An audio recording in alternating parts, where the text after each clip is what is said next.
या ठिकाणी आय दिलेला आहे आयोनायझर,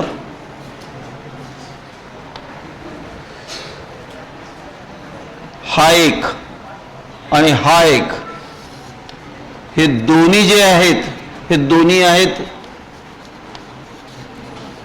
इन्सुलेटेड पिलर्स. त्याच्यावर या ठिकाणी हा डोम इन्स्टॉल केलेला आहे.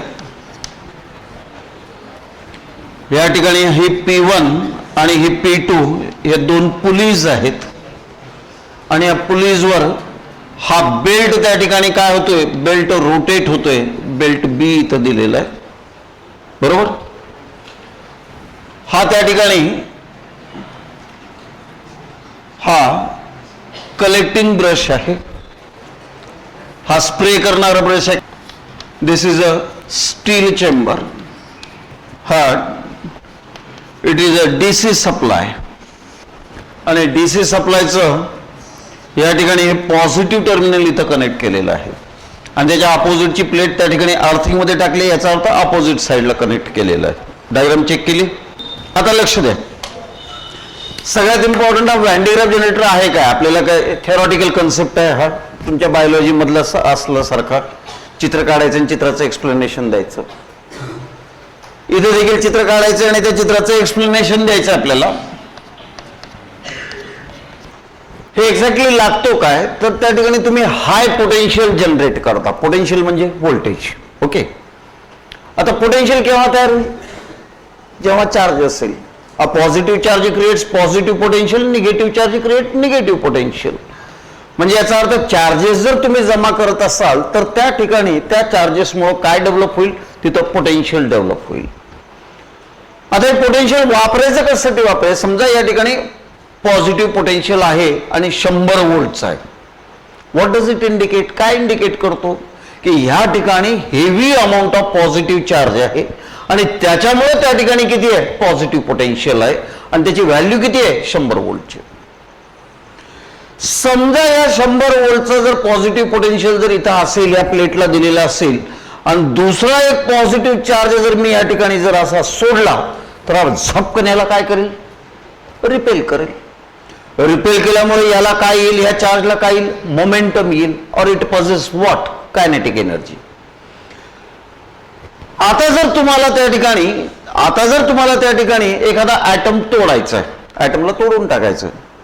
तोडणार कसं, हातोडी घेऊन तर तोडता येत नाही, इतका बारीक असेल ना, तर त्याच्यावर बंबार्डमेंट करावी लागेल त्या ऍटमवर. ऍटमवर कुणाची बंबार्डमेंट करतो, तर पॉझिटिव्ह चार्जेसची बंबार्डमेंट करतो. पॉझिटिव्ह चार्जेस म्हणजे कोण, एक तर प्रोटॉन असेल किंवा अल्फा पार्टिकल्स असतील किंवा ड्यूटेरॉन्स असतील. हे सगळे कोण आहेत, पॉझिटिव्हली चार्ज आहेत. Alpha particle is a positively charge, त्याच्यानंतर proton is positively charge. Alpha पार्टिकलची बंबार्डमेंट तर आपण करून बघितली केमिस्ट्रीमध्ये, ॲटम मॉलिक्यूल न्यूक्लियरमध्ये. कुठे करून बघितली, तर रुदरफोर्ड ॲटॉमिक मॉडेलचं अस्तित्वच त्याच्यामुळे आलं. एका थिन गोल्ड फॉइलवर किंवा थिन फॉइलवर त्या ठिकाणी अल्फा पार्टिकलची तुम्ही बंबार्डमेंट केली. आता ही बंबार्डमेंट करण्यासाठी हे पार्टिकल्स हाय स्पीडनं किंवा हाय एनर्जीनं फेकले पाहिजेत. आता हाय एनर्जीनं केव्हा फेकता येईल तुम्हाला, जर त्या ठिकाणी एखाद्या ठिकाणी जर हाय व्होल्टेज असेल आणि तिथे जर हा पॉझिटिव्ह चार्ज सोडला तर तो इतक्या जोरात रिपेल होतो की it possesses very high kinetic energy. हा त्याचा बेसिक फंडामेंटल. मग करायचं काय, तर करायचं आपल्याला या ठिकाणी पॉझिटिव्ह चार्ज ह्या डोमवर क्रिएट करायचा आहे आणि त्याच्यामुळे हा पॉझिटिव्ह चार्ज हा आयोनायझर इथं आहे. म्हणजे या आयोनायझरवर high value of positive potential इथं असेल. म्हणून एखादा पॉझिटिव्ह चार्ज जर तुम्ही या ठिकाणी जर इन्सर्ट केला किंवा सोडला तर तो झपकन त्या ठिकाणी काय होईल, हाय एनर्जीनं तो त्या ठिकाणी ट्रॅव्हल करायला चालू करेल. हा त्याचा साधा बेसिक फंडामेंटल. आता याला हाय व्हॅल्यू ऑफ पोटेन्शियल कसं तयार करता येईल, हाय व्हॅल्यू ऑफ पोटेन्शियल तयार करता येईल जास्त पॉझिटिव्ह चार्ज स्टोअर करून करता येईल. नीट लक्षात घ्या, मला पोटेन्शियल पाहिजे. पोटेन्शियल कुणामुळे तयार होतं, चार्जमुळे होतं. जसा चार्ज वाढत जाईल तसं ऑटोमॅटिकली पोटेन्शियल देखील काय होत जाणार आहे, वाढतच जाणार आहे. कारण पोटेन्शियलचा फॉर्म्युलाच तुम्हाला काय सांगतो, पोटेन्शियलचा फॉर्म्युला तुम्हाला सांगतो V is equal to some constant K into Q by R. Constant कोण आहे, 1/4πε0. बरोबर. म्हणजे as the value of Q किंवा as the value of charge goes on increasing, the value of potential also increases. मग जेवढा जास्तीत जास्त तुम्हाला पॉझिटिव्ह चार्ज जर तिथं क्रिएट करता जर येत असेल तर तेवढं जास्त पोटेन्शियल तुम्हाला त्या ठिकाणी काय करता येईल, डेव्हलप करता येईल. मग हे करण्यासाठी केलं काय त्यांनी, हे 2 पिलर उभा केलेत. हे इन्सुलेटिंग आहेत, म्हणजे नॉन कंडक्टिंग मटेरियलचे आहेत, आणि याच्यावर कंडक्टिंग मटेरियलचा डोम त्यांनी ठेवला. आणि या डोमचं दुसरं टोक जे आहे ते आयोनायझर मध्ये गेलेलं आहे, जिथं त्या ठिकाणी हाय पोटेन्शियल डेव्हलप होऊन जाईल. नंतर काय केलं त्यांनी, तर ह्या डोमवर चार्ज क्रिएट करायचा. आता चार्ज क्रिएट करण्यासाठी त्यांनी काय केलं, हाय डीसी व्होल्टेज सप्लाय घेतला त्यांनी. आता नॉर्मली डीसी आणि एसी हा फरक आपल्या डोक्यामध्ये कधीतरी प्रश्नार्थक चिन्ह तयार करतो. डीसी आणि एसी म्हणजे काय, साधं लॉजिक. आपण जी बॅटरी घेतो ना, छोटी सेल वगैरे, उलटी टाकली तर बॅटरी चालू होती का, नाही होत. का बरं, त्याचं नीट पॉझिटिव्ह निगेटिव्ह बघूनच टाकावं लागेल ना. आता मी जो माईक वापरतोय, ह्या माईकला चालू ठेवण्यासाठी मला काय करावं लागेल, इथं सेल टाकावं लागेल. सेल उलटा टाकला तर चालेल की ही नाही चालणार. म्हणजे याचा अर्थ त्याला पॉझिटिव्ह आणि निगेटिव्ह टर्मिनल आहे, आणि तेच टर्मिनल आपल्याला वापरावे लागतात. पण तेच जर मी म्हणलं की आपल्या घरामध्ये जी पंख्याची किंवा ह्याची जी लाइटिंग असते ती जर म्हणली पिन, हे तुम्ही ती पिन जर ऍम्प्लिफायरची काढली आणि उलटी लावली, काय फरक पडणार आहे, काही फरक पडत नाही. म्हणजे याचा अर्थ त्याला पोलॅरिटी नाहीये का, नाहीये. त्याला पॉझिटिव्ह निगेटिव्ह कुठं काही नाहीये. ज्याला पॉझिटिव्ह निगेटिव्ह नसतं त्याला अल्टरनेटिंग म्हणतात. म्हणजे काही वेळ तो पॉझिटिव्ह असतो, काही वेळ निगेटिव्ह असतो, परत पॉझिटिव्ह निगेटिव्ह असं होतच राहतो. म्हणजे ते पिन जी टाकली तुम्ही, आता हे पॉझिटिव्ह आहे, निगेटिव्ह आहे, थोड्या वेळाने हे पॉझिटिव्ह झालं, हे निगेटिव्ह झालं, परत थोड्या वेळानंतर हा पॉझिटिव्ह होतो, हा निगेटिव्ह होतो. अशा पद्धतीच्या करंटला किंवा अशा पद्धतीच्या व्होल्टेजला अल्टरनेटिंग करंट किंवा अल्टरनेटिंग व्होल्टेज असं म्हणतात. बॅटरीचा जर तुम्ही विचार घेतला तर त्याचं जे पॉझिटिव्ह टर्मिनल आहे ते ती बॅटरी मरेपर्यंत पॉझिटिव्हच राहतं, ते टर्मिनल निगेटिव्ह कधीच होत नाही. आता बेसिक फंडामेंटल लक्षात घ्या. तशी बॅटरी हाय व्होल्टेजचा डीसी सप्लाय मी इथे घेतलाय, याच्यातून हा करंट इथे येणार आहे, पॉझिटिव्ह टर्मिनल कनेक्ट केलं, याचा अर्थ समोरच्या बाजूला जंप मारत असताना हा बेल्ट त्या ठिकाणी फिरतोय. ह्या बेल्टवर एक प्रकारची कोटिंग आहे, तर त्या ठिकाणी चार्ज पुढे सरकण्याच्या पद्धतीमध्ये ज्यावेळेस पुढे निघायचा प्रयत्न करतो तो त्या बेल्टवर पडेल, पण बेल्ट वर चाललाय. म्हणजे याचा अर्थ चार्जेस ह्याच्यावर पडायला चालू होतील आणि चार्जेस अशी वर ट्रॅव्हल करतील. ट्रॅव्हल केल्यानंतर परत इथे एक बेल्ट कंडक्टिंग मटेरियलचा चिटकून ठेवला बेल्ट त्याला. म्हणजे याचा अर्थ ॲज गुड ॲज झाडू, खालून कचरा वर येऊ लागलाय, वर तिथं झाडू लावलाय, ते झाडू काय करेल, बाजूला काढून घेईल. हा कुठल्या मटेरियलचा, गुड कंडक्टिंग मटेरियलचा. म्हणजे चार्जेस काय होतील, याच्यावर एंटर व्हायला चालू होतील या ब्रशवर. ब्रशवरून एंटर झाल्यानंतर त्यांना जायला जागा कुठे, इथंच आहे. म्हणजे कुठं कनेक्ट केले, त्यांना डोमला कनेक्ट केलं. म्हणजे याचा अर्थ चार्जेस हळूहळू सरकायला कशावर सरकायला चालू करतील, डोमवर सरकायला चालू करतील. आणि डोमवर सरकत सरकत सरकत या ठिकाणी या डोमवर हेवी पॉझिटिव्ह चार्ज काय होईल, क्रिएट होईल. आता आलं लॉजिक लक्षामध्ये. आणि हे जे काही हेवी पॉझिटिव्ह चार्ज याच्यावर क्रिएट होतो, त्याच्यामुळे या पॉइंटचं पोटेन्शियल हळूहळू हळू काय होत जाईल, वाढत जाईल. आणि at a certain value it becomes very highly positive पोटेन्शियलचं टर्मिनल तयार होईल. आणि तेवढं sufficient positive potential few kilo volt मध्ये जातं, हे म्हणजे 1000 व्होल्ट वगैरेच्या रेंजच्या वरच राहतं. तर याच्यामध्ये जर एखादा पॉझिटिव्ह चार्ज जर तुम्ही सोडला तर त्या ठिकाणी हे पॉझिटिव्ह पोटेन्शियल त्याला काय करेल, रिपेल करेल. रिपेल केल्यामुळे ते सडनली खाली यायला चालू करेल. मग आता या पॉझिटिव्ह चार्जेसचा वापर कशासाठी करतात, हायली मुव्हिंग पॉझिटिव्ह चार्जेस हे वापरले जातात. कशासाठी, number 1 to trigger the nuclear reaction. Nuclear reaction चालू करण्यासाठी ट्रिगरिंग म्हणून डिव्हाइस म्हणून वापर केला जातो. किंवा कुठलाही ॲटम तोडायचा जर असेल तर तोडण्यासाठी किंवा ब्रेकिंगसाठी हायली मुव्हिंग पॉझिटिव्ह चार्जेस तिथं वापरले जातात. आणि सगळ्यात इम्पॉर्टंट जर कुठली गोष्ट असेल that is non as chemotherapy. Generally cancer झाल्यानंतर कॅन्सरच्या सेल्स मारून टाकल्या जातात आणि त्याला किमोथेरपीची थेरपी म्हणतो. मग ती किमोथेरपी घेत असताना केस वगैरे सगळे निघून जातात वगैरे वगैरे हे सगळं होतं. It is very painful procedure. तर ते काय आहे तर हेच आहे. हे पॉझिटिव्हली हेवी चार्जेस तुमच्या शरीरामध्ये ज्या ज्या ठिकाणी कॅन्सर आहे त्याच्यावर त्याची काय केली जाते, त्या ठिकाणी बंबार्डमेंट केली जाते आणि त्याला त्या ठिकाणी सेल्सला मारलं जातं किंवा डेड केलं जातं. त्यालाच we call it as chemotherapy. म्हणून to treat cancer in a medicine याचा देखील त्या ठिकाणी काय होतो, वापर होतो. अवघड आहे काही कन्सेप्ट. मेन हेडिंग लिहा, हँडीक्राफ्ट जनरेटर. पहिला point, it is being used to generate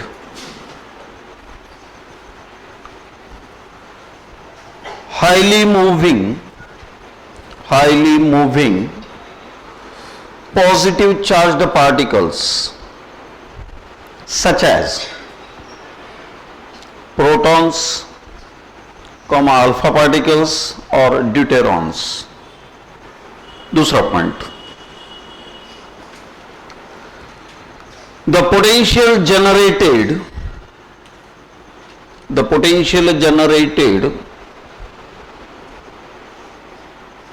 in this generator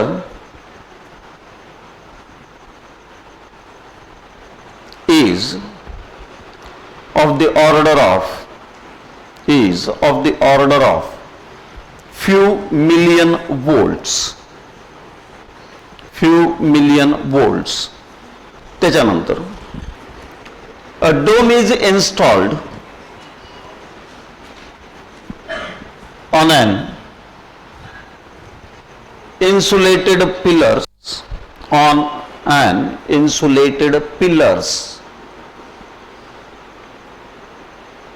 on which positive charge is collected. This is fitted inside a steel chamber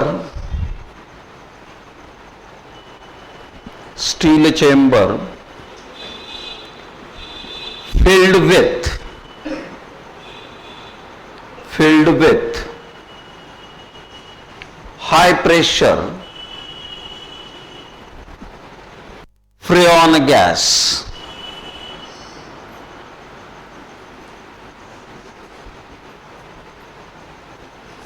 Next point, due to high potential at ionizer,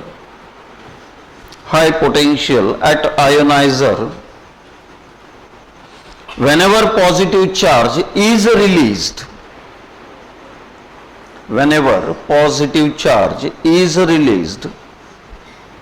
comma, it gains very high kinetic energy.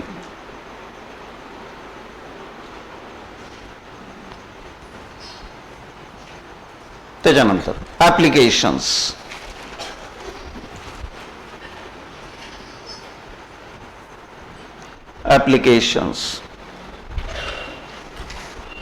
Number 1, to trigger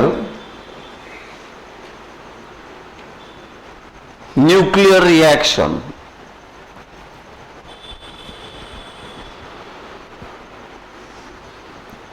Number 2, to break atom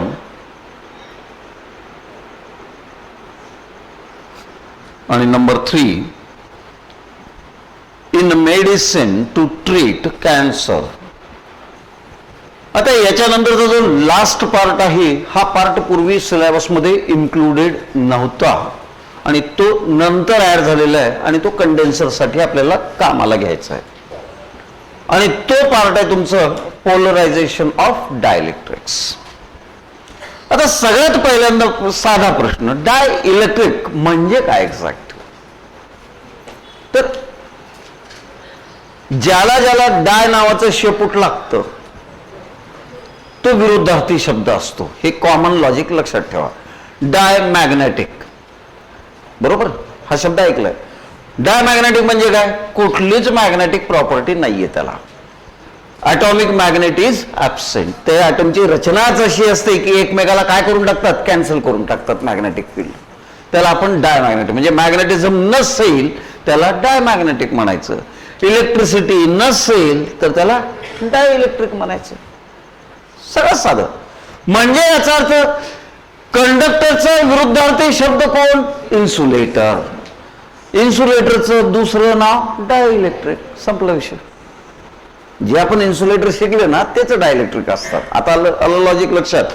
काच घ्या, लाकूड घ्या, हे घ्या किंवा पाण्यामध्ये लिक्विडमध्ये mineral oil वगैरे घ्या, हे सगळे डायइलेक्ट्रिक आहेत. हे डायइलेक्ट्रिक का बरं आहेत? त्यांचे ऑक्टेट कंप्लीट आहेत किंवा इलेक्ट्रॉन सहजासहजी देण्याची त्यांची इच्छा नाहीये. इलेक्ट्रॉन डोनरचं नेचर नाहीये त्यांचं, उलट इलेक्ट्रॉन ऍक्सेप्टरचं नेचर आहे त्यांचं. त्यांना इलेक्ट्रॉन द्यायची बिलकुल इच्छा नाहीये.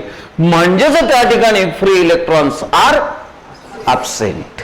आता लॉजिकल लक्षात. म्हणून त्यांना आपण त्या ठिकाणी काय म्हणतो? डायइलेक्ट्रिक असं म्हणतो. डायइलेक्ट्रिकचे जे काही मटेरियल आहेत हे जनरली तयार होतात दोन प्रकारच्या मॉलिक्युल्स पासून. एकतर मॉलिक्युल्स पोलार मॉलिक्युल्स असतील किंवा मॉलिक्युल्स नॉन पोलार मॉलिक्युल्स असतील. आता पोलार मॉलिक्युल कोणाला म्हणायचं? नॉन पोलार मॉलिक्युल कोणाला म्हणायचं? पोलार म्हणजे ज्यांच्यामध्ये पोल आहेत. नॉन पोलार म्हणजे ज्यांच्यामध्ये पोल नाही आहेत. साधं बेसिक फंडामेंटल वापरू ना आपण याच्यामध्ये. पोल असणे किंवा पोलराइज्ड असणे म्हणजे एका बाजूला पॉझिटिव्ह एका बाजूला निगेटिव्ह असं जर असेल इट इज अ पोलराइज्ड. नाही नाही नाही, पॉझिटिव्ह निगेटिव्ह एकत्रच आहेत काही पण नाही आता तिथं. It is a non polarised. हे त्याचं साधं सरळ लॉजिक आहे. आता पोलराइज्ड आणि नॉन पोलराइज्ड मॉलिक्यूल. आता पोलराइज्ड मॉलिक्यूल मध्ये जे पोलार मॉलिक्युल्स मध्ये तुमचे येतील HCl येईल, H2O येईल. नॉन पोलराइज्ड मॉलिक्युल मध्ये येईल H2 येईल, N2 येईल, O2 येईल, हे येतील त्या ठिकाणी. आता याचं समजायचं कसं? समजा तुम्ही पोलराइज्ड मॉलिक्यूल घेतला. मॉलिक्यूल म्हणल्यानंतर त्याच्यात काय काय असतील? काय असतील? ऍटम असतील. Yes or no? ऍटम म्हणल्यानंतर त्यात काय असेल? इलेक्ट्रॉन्स असतील, प्रोटॉन्स असतील वगैरे वगैरे. म्हणजे निगेटिव्ह आणि पॉझिटिव्ह चार्जेस असतील. त्या मॉलिक्यूल मध्ये जेवढे काही पॉझिटिव्ह चार्जेस आहेत त्या सगळ्या पॉझिटिव्ह चार्जेसची जर सेंटर ऑफ ग्रॅव्हिटी जर काढली तर कुठल्या तरी एका ठिकाणाला असेल ऍटम मध्ये, त्या मॉलिक्यूल मध्ये. आणि सगळ्या निगेटिव्ह चार्जेसची जर काढली ती देखील एका ठिकाणा असेल. हे दोघं मात्र कोइन्साइड होत नाहीत, एकावर एक नसतात, वेगळे असतात. पॉझिटिव्हची तुमची सेंटर ऑफ ग्रॅव्हिटी जर इथं असेल तर निगेटिव्हची इथं आहे, म्हणजे सेपरेट जाणवतं त्या ठिकाणी. नॉन पोलराइज मॉलिक्यूल मध्ये काय घडेल? हे दोन्हीच्या दोन्ही एकमेकावर कोइन्साइड व्हायला चालू करतील. म्हणजे याचा अर्थ इफेक्ट कसा आहे नीट लक्षात घ्या. डायइलेक्ट्रिक मध्ये तुम्ही पोलराइज मॉलिक्यूल वापरा किंवा नॉन पोलराइज्ड मॉलिक्यूल वापरा, फ्री इलेक्ट्रॉन आहेत का? नाहीयेत. पहिल्यांदा ते लक्षात ठेवा. फ्री इलेक्ट्रॉन नाहीये त्याचा अर्थ काय? कंडक्टिव्हिटी नाहीये किंवा इलेक्ट्रॉन इकडून तिकडे पळणार नाहीत. इलेक्ट्रॉन इकडून तिकडे पळणार नाहीत याचा अर्थ काय? Conductivity is absent. They are bad conductor of electricity. Good. मग आता हे कोणापासून तयार होतात? पोलार किंवा नॉन पोलार मॉलिक्युल्स पासून तयार होऊ शकतात.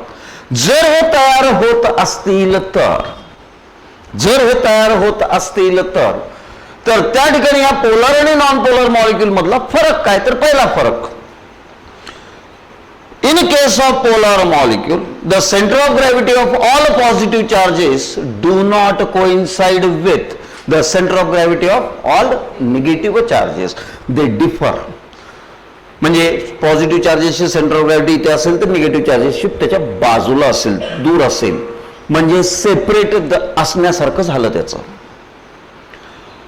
मात्र नॉन पोलार मॉलिक्युल्स मध्ये काय घडायला चालू होईल?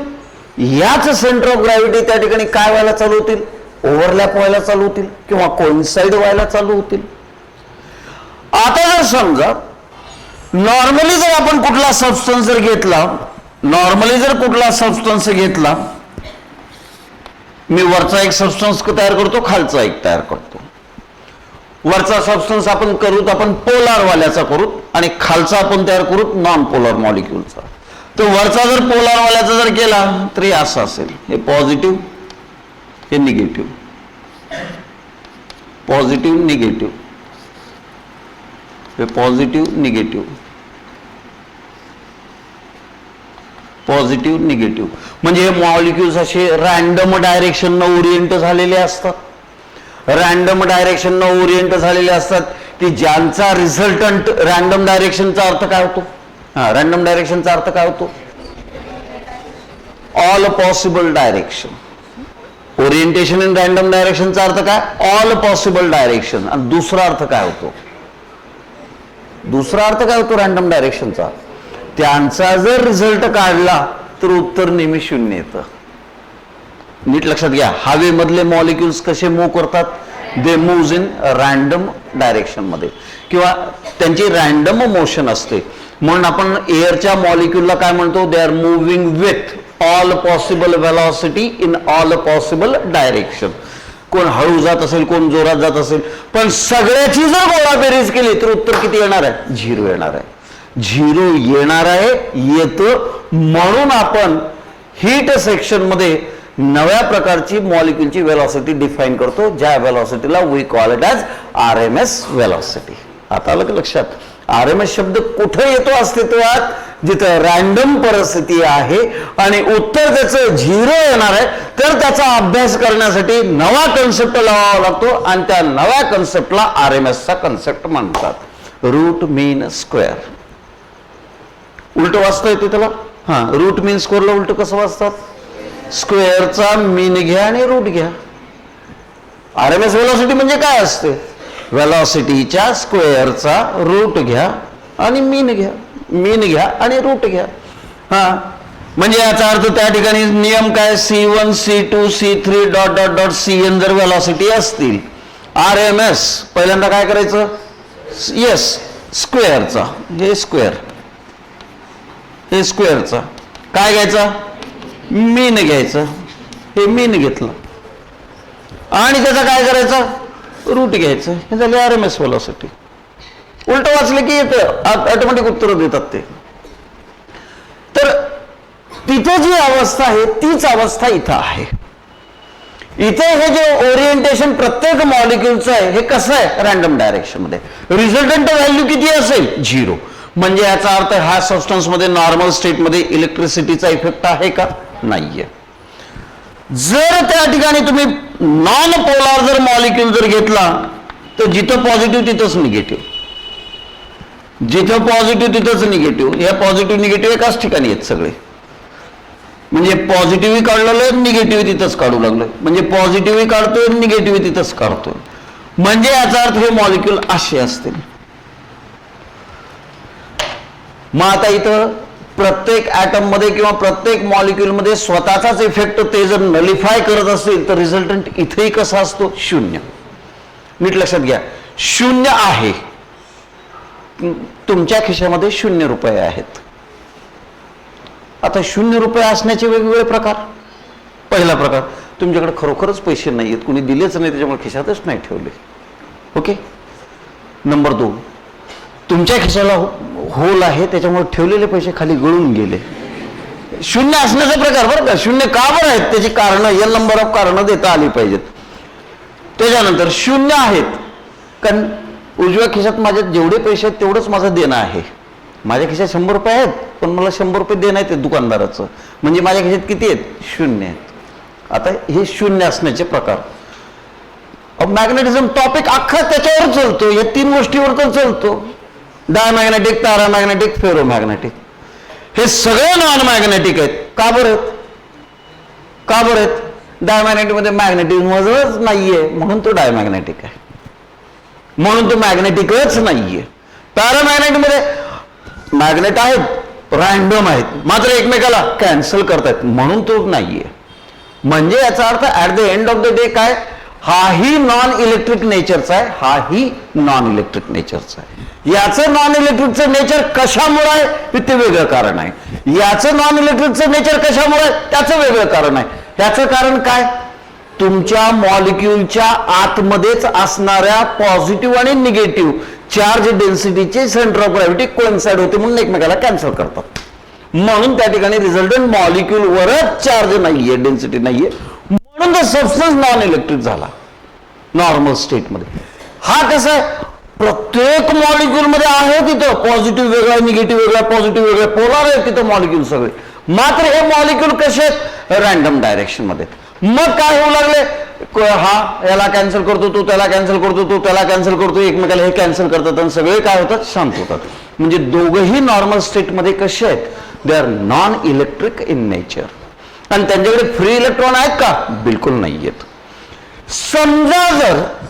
समजा जर मी काय केलं,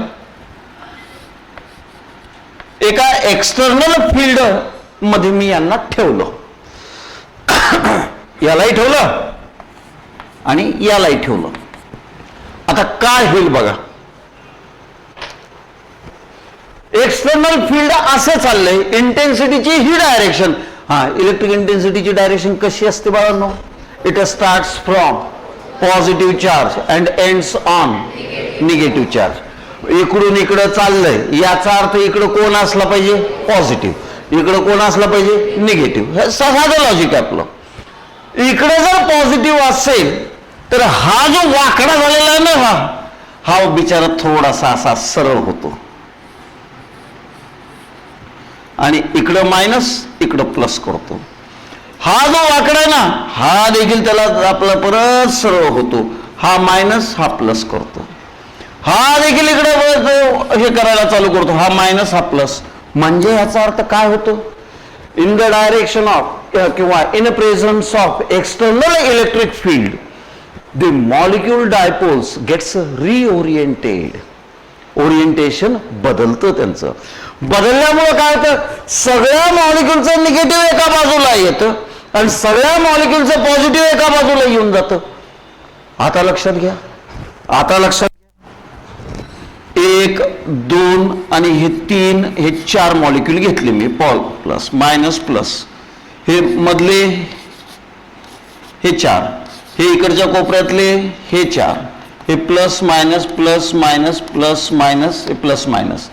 काय दिसतं बाळांनो, हे मायनस आणि हे प्लस एकमेकाला कॅन्सल करून टाकतील, हे मायनस आणि हे इथले प्लस एकमेकाला कॅन्सल करतील.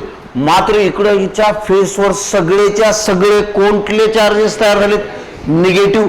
म्हणजे ह्या फेसवर कुठला चार्ज तयार होईल, निगेटिव्ह चार्ज तयार होईल. तर ह्या फेसवर कुठला चार्ज तयार होईल, पॉझिटिव्ह चार्ज तयार होईल. इथे इलेक्ट्रॉन दिला का, काढला का, नाही, काहीच न करता झालाय ना.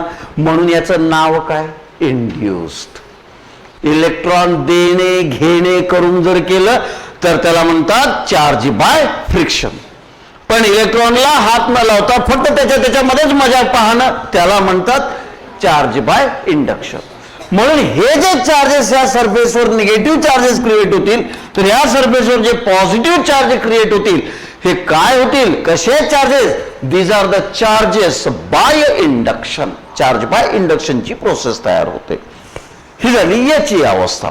म्हणजे याचा अर्थ polar molecules gets oriented in external electric field, creating, काय क्रिएट करतात, creating what, induced charges on its surfaces. त्याच्या सरफेसवर काय तयार करतात, इंड्युस्ड चार्जेस करतात. एका सरफेसवर निगेटिव्ह चार्ज इंड्यूस करतील, तर दुसऱ्या सरफेसवर पॉझिटिव्ह करतील. आता समजा जर नॉन पोलर मॉलिक्यूलला जर ठेवलं, त्याची हालत कशी होईल, तर त्या बिचाऱ्याच्या मॉलिक्यूलचं स्ट्रक्चरच बदलायला चालू होतं. हे असं मस्त गोल होतं ना, आता असं व्हायला चालू होतं.